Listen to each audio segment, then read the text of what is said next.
WWE used to fire wrestlers all the time, but over the past few years, WWE has hardly fired any wrestlers at all. And fans want to know, why does WWE rarely fire wrestlers anymore? Now that the WWE has split the RAW and SmackDown rosters, there is no reason to release anyone right now, and if anything, WWE needs to sign more wrestlers as soon as possible. Vince McMahon doesn't have as much power in WWE as he used to. Triple H has been helping Vince out a lot more over the past few years, and Triple H may be the one who's stopped Vince McMahon from firing multiple wrestlers over the years. Triple H is one of the main people in charge of hiring wrestlers, and has hired many of the current wrestlers on the main roster. WWE wants to be the only wrestling company in the world. If WWE had their own way, they would be the only game in town. WWE wants to keep as many wrestlers as possible on their roster, so that they won't join another company. WWE is a billion-dollar company. There is no reason to fire a wrestler who is under contract, who is only making a few $100,000 a year. Before, WWE would fire wrestlers to save money, but these days, WWE has little to no financial issues to worry about.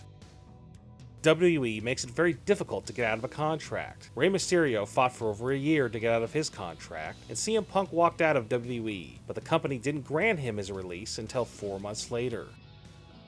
Nowadays, WWE prefers to let wrestlers' contracts expire instead of releasing them outright. WWE feels that letting wrestlers' contracts expire instead of firing them ends everything on good terms. Wade Barrett is a recent example of a wrestler who left WWE after his contract expired.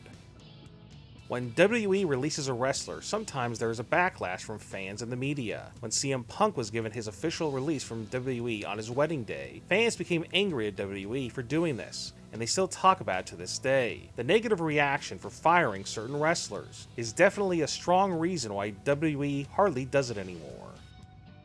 One of the reasons why there are less firings now is because wrestlers used to be released on occasion for PED or substance abuse problems. WWE released Jeff Hardy in 2003 because of this, and Kurt Angle's addiction problems is one of the things that led to his WWE release in 2006. WWE will just suspend a wrestler for violating the wellness policy now, instead of firing them.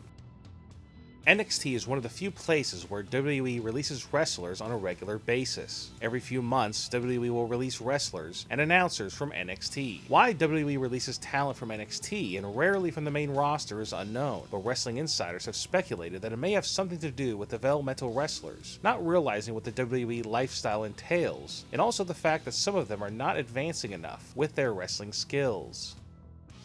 WWE doesn't like it when anybody talks bad about the company, especially wrestlers who have worked there before. One of the main reasons why WWE rarely fires wrestlers anymore is because they don't like fired wrestlers to talk negatively about WWE. There have been many wrestlers in the past who have bashed WWE after getting released. From CM Punk to Ryback, there have been wrestlers who have bashed WWE after leaving. So WWE wants to stop wrestlers from talking bad about the company as much as possible.